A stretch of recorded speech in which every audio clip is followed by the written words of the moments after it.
All right, yo, what's up? What's up? My name is Johnny, and this is the Johnny Live. We're about to get started. Tap in, tell your people, yo, we got some shit to talk about. So, with that being said, make sure you let your people know who Johnny. Make sure you leave your questions. We are on Facebook, we're on YouTube, and we're on Instagram. So, without further ado, let's go ahead and get started.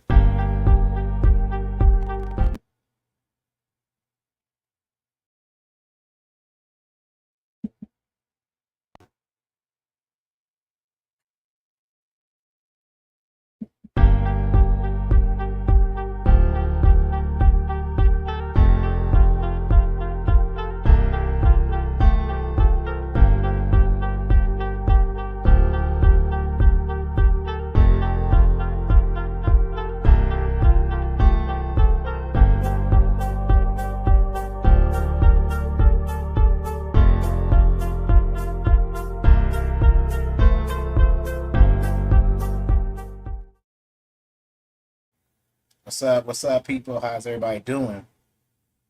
My name is Johnny, and this is the Johnny Live show. We are on the air. Hope everybody feeling good. We are on a few different platforms, so just to let y'all know, Facebook, YouTube, and Instagram. So make sure you tap on. Also, we're gonna be on TikTok as well. So it's going down major, y'all. We're doing big things. Today I'm running my podcast out of my house. I'm not in the studio today because I have some other things going on to get the house clean and stuff like that. So, yo, the topic we're gonna talk about today is, y'all, Arab is taking over.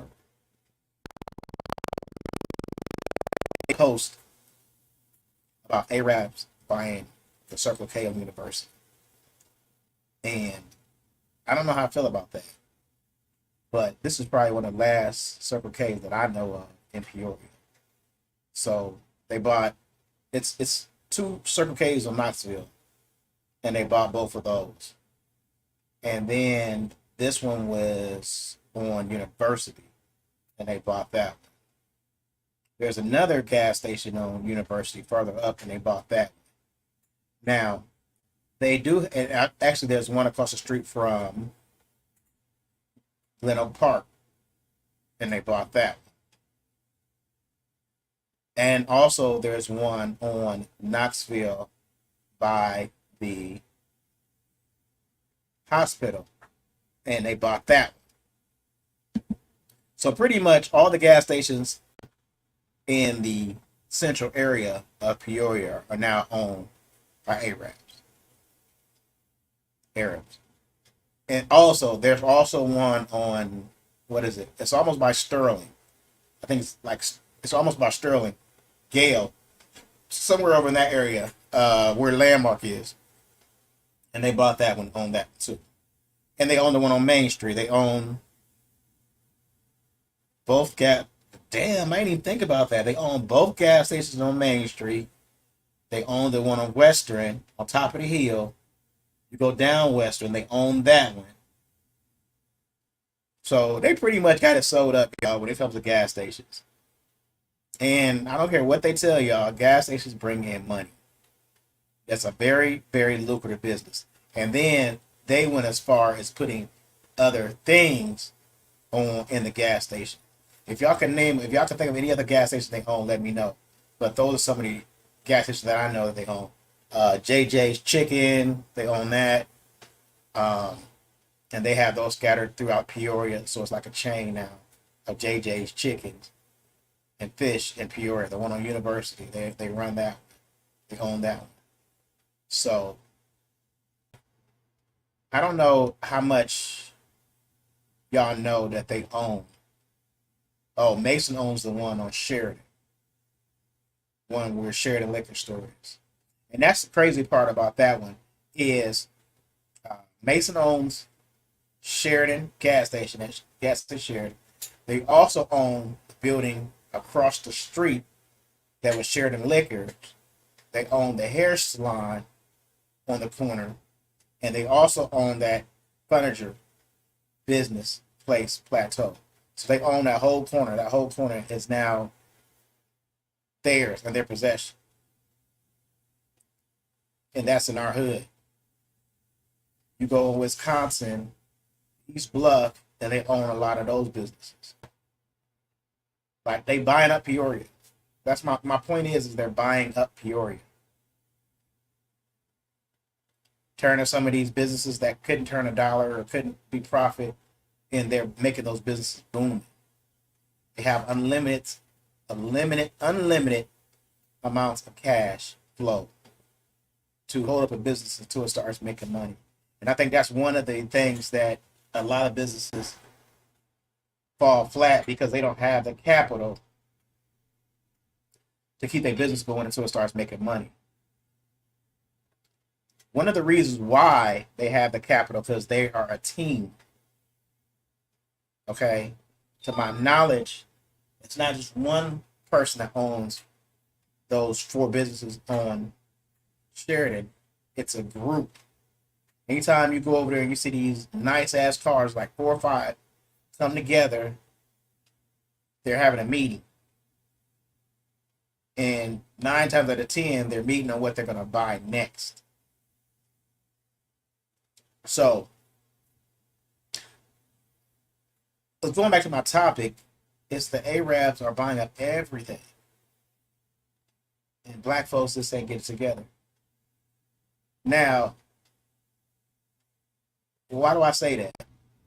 Let's take, for example, just recently, Facebook decided to give a few individuals $30,000 a month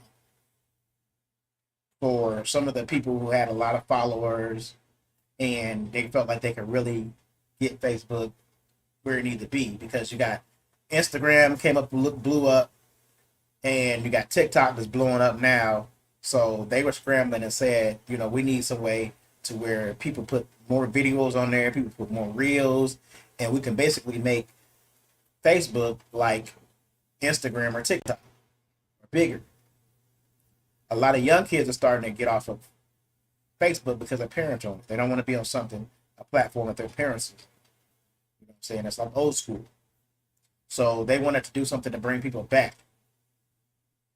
They decided to give some of their biggest contributors with the numbers $30,000 a month.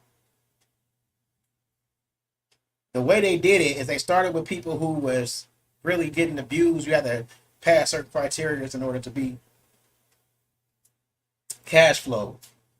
And what I seen happen in my experience is I used to get a lot of views. I used to go viral, right? And they nominated me to be one of the people to get that money. Which I would have did something really good with it. I would have started, an acting career, start helping other people out, you know what I'm saying? Trying to get back to the hood, whatever. But black folks saw that and caught feelings.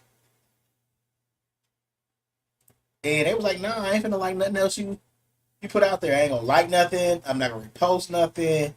Like, it was like really pulling teeth to get people to even like your stuff at that point in time. And I bring that up because it's like that was like a lost opportunity for us to put not only ourselves on, but other people on, without having to take money out of our pocket. But even still, black folks like, I'm not gonna do it. I'm not gonna put you on. Even without money, even without a single penny, they nominated not to put other people on. And this is not just coming from my post. Somebody else made a post about it and made me think.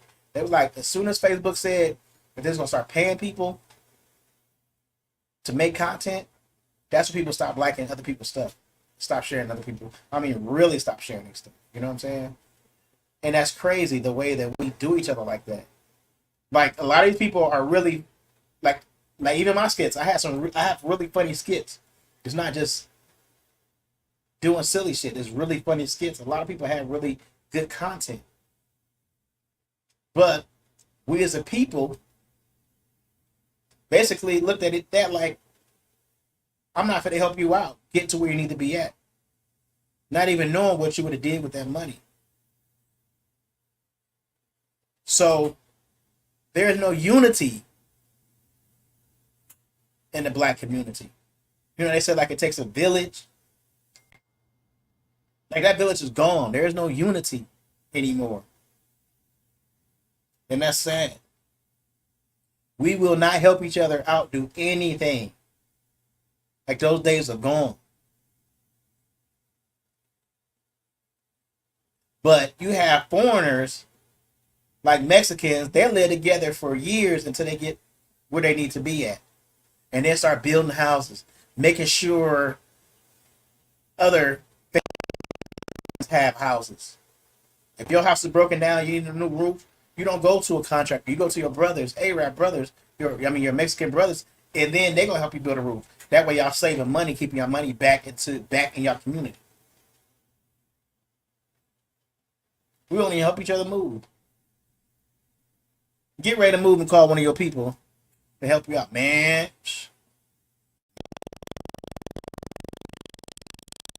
My back hurt. I got something to do. We don't have that unity. And honestly, I think that these foreigners know that. They're not even nervous or worried about us trying to outdo them because they know beyond a shadow of a doubt that we're not going to link together. We're not going to help each other out to get to the next level. And that's sad.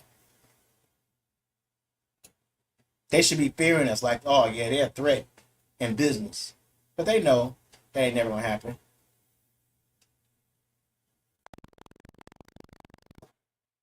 And that's crazy. Like you have, and I hope I'm being politically correct with these foreigners because I don't want to disrespect them. I'm just pointing out the fact of what we don't do that they are doing. But you have like Chinese foreigners here, and they don't even go to a bank and get a loan. They will get a loan from they people or a group of people to put them on. If they want to get $50,000 to make some shit happen or start a business, they'll go to their people. You won't see them in a bank asking for money unless they have nobody else. And people come together and get them that money. Go ask your friend for $10, $20, and tell them it's for something really good. Don't tell them what it is. Tell them it's something for a really good cause.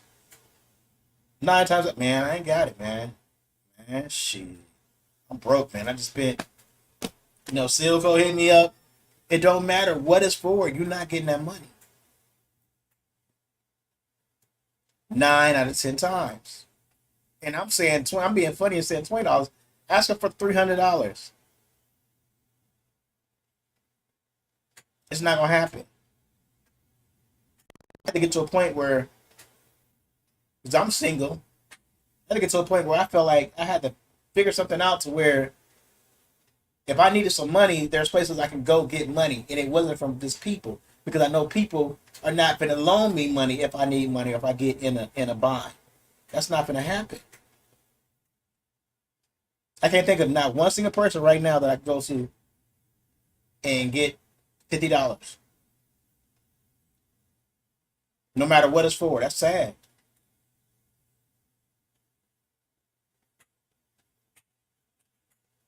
But foreigners, they'll keep that money coming.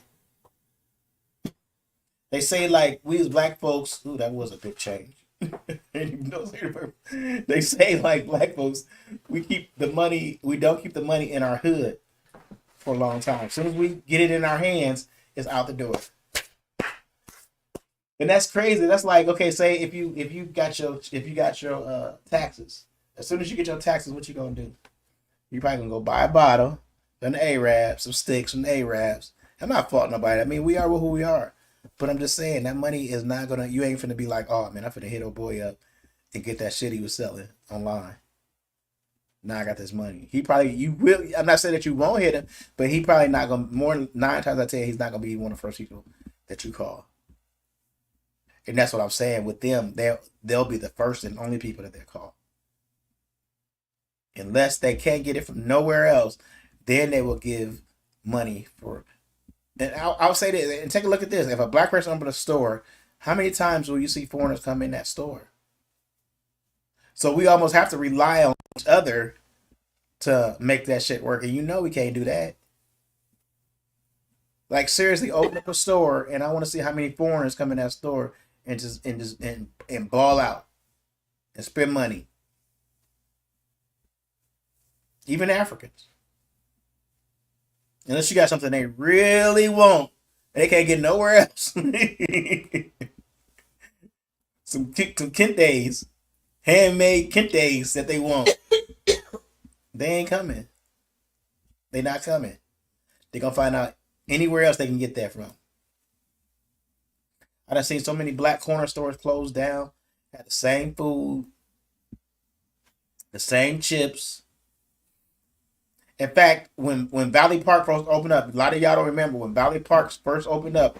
There was a black liquor store. I think it was. They said it was one of the first black liquor stores on the South End, black owned.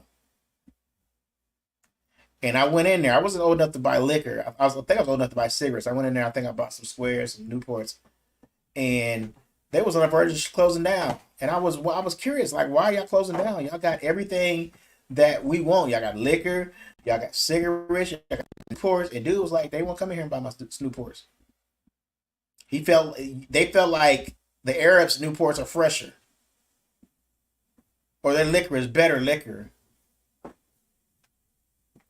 He was like, our prices are good, our prices are better, but they ain't not coming. I gotta close down. They people are not coming, and that was in Valley Park. I don't know if they sell liquor at Valley Park anymore. I think they got rid of it because of all the issues they was having.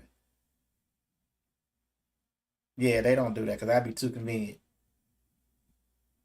People would definitely go to the club, right to the liquor store. So I think yeah, they stopped selling liquor in Valley Park. But that would have been a liquor store right there in Valley Park for us. And yes, it probably would have made them rich. But we can't be worried about that because we making them rich. I can't tell you how many times I go spend money with the Main Street liquor. They like a staple right now. If you're going to get some liquor, you either getting it off Main Street, you getting it off Sheridan, the other place on Main Street. He low key, Campus Town. He booming. Cause niggas will go. Niggas will go. They got 3 liquor stores on that strip, if I can think. They got one on Western. They got one on and 2 on Main Street. And we hit every last. I swear to God, I hit every last one of them up. But other thoughts, we spread money everywhere. And then you dip down to Forest Hills, another liquor store. There's two Arab liquor stores on Forest Hill.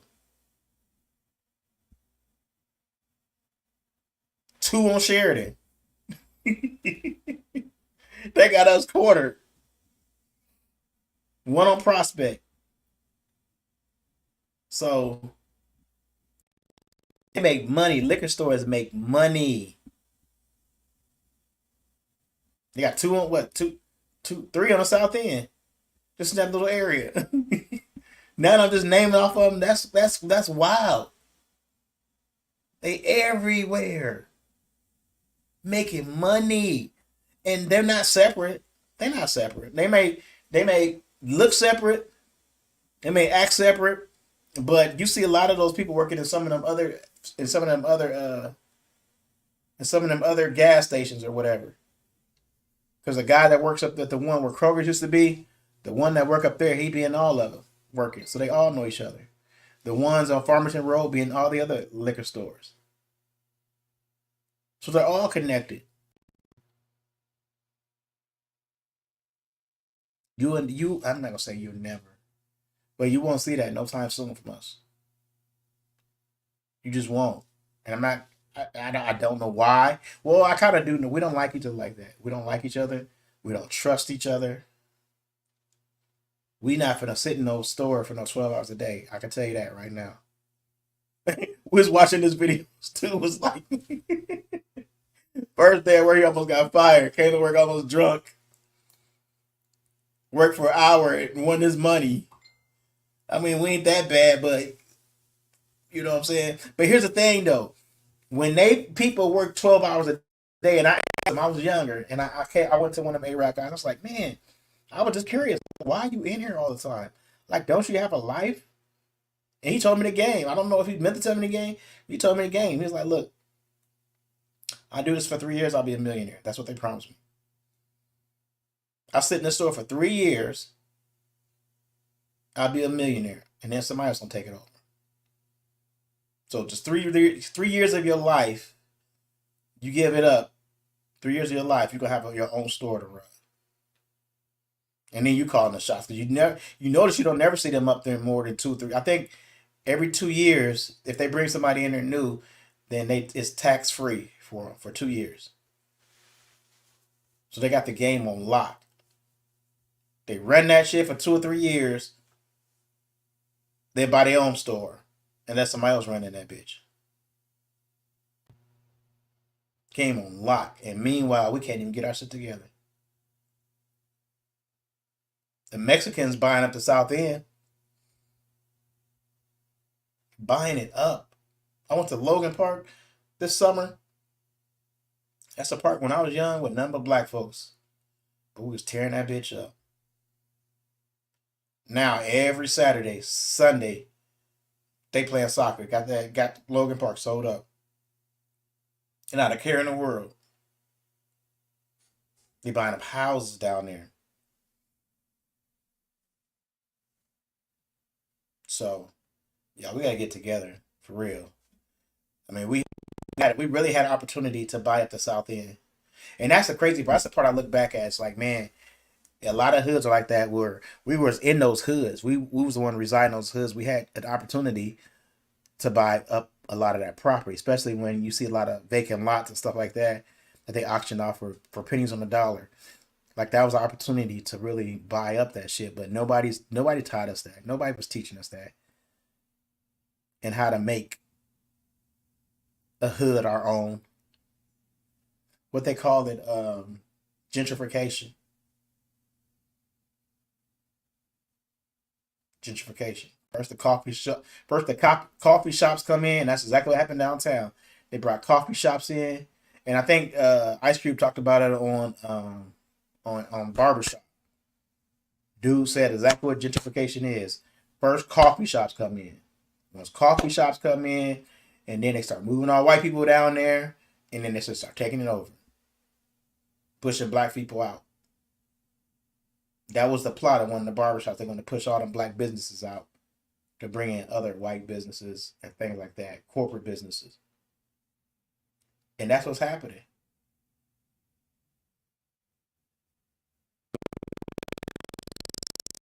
They're fighting with petty stuff. And Facebook by itself, um, we could use Facebook as a powerful tool.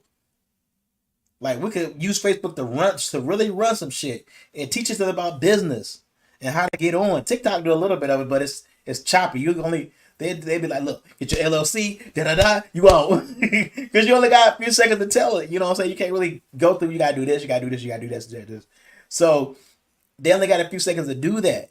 You know what I'm saying? But still, it's powerful. People still go out and get their LLC and figure out the other steps just from those little short videos. But with Facebook, we can start a whole movement. Do you not know that Donald Trump and Obama basically won the presidency from using Facebook because they was able to influence so many people? They use it in the right way. Man, we're recording fights, talking about people, not supporting people, not liking people posts that should be stars, should be famous. We ain't trying to do that. We'll do it for somebody else. Skinbone, oh, we see he's Chicago. He ain't from here, so let me like and post everything he put on there. Let me like it. Even if it's funny, let me like it. But we want to do it for our own people here. And if I bet you, if I talk to him, he'll tell you that people ain't supporting him like they should be. Even though he's up on that level, he could probably be double, triple, quadruple that what he is. But there's some people just ain't gonna do it. They not. They'll watch a video, so he'll get that view, but they ain't gonna like it and post it and share it. Nah, ain't gonna happen. So we really gotta look deep inside and figure out what the we not doing. And I'm not even gonna go. I'm gonna end this podcast, but I'm not even gonna go. Somebody called me today and was talking to me, some young man, and he got it. He was like, "Yo, I get what you're saying. I get what you're saying." as far as us not sticking together, as far as them taking over. And y'all have to understand, they not 100%. They not all the way wholesome with them Arabs and stuff that they do in them stores. I'm not gonna put out there what he was talking. He was telling me about, but we put people in charge that are not do not have our best interest or our kids' best interest in mind. That's the crazy part about it. And you can't even put money in somebody's pocket to do a football league or help raise your kids. That's too much to ask for. But we rather put these people on that do not have our best interests in mind, who don't not even looking out for us or the well being of our kids. So think about that. It's like we destroying ourselves as a people. The KKK they don't need to do nothing. They can sit back. They didn't do what they did. They could sit back and watch us destroy ourselves. You got the summertime coming up. Violence already starting to kick off. So I think 2 people got arrested or got charged today. I heard on the news from a shooting last year. So this summer is it's gonna be a hot summer. You got the Kincaids coming in, the little insects, like a plague. So this ain't no joke, y'all. This ain't no joke. We about to be in for something. I know it's gonna annoy people to death to have bugs everywhere. People gonna be irritated. We ain't never seen nothing like what's that they say for to happen. We ain't never seen nothing like that before. And if we don't stick together, which I kind of know that we not, I kind of know it's gonna bring out some of the worst in us. I don't, man. We in for it. That's all I can say. We in for it. So, with that being said, I'm gonna get out of here. I want to thank y'all for tapping in. My name is Johnny Johnny, and this is the Johnny Johnny Live. Make sure y'all sharing it. Make sure y'all posting it. All of that. So we're gonna get out of here. Peace.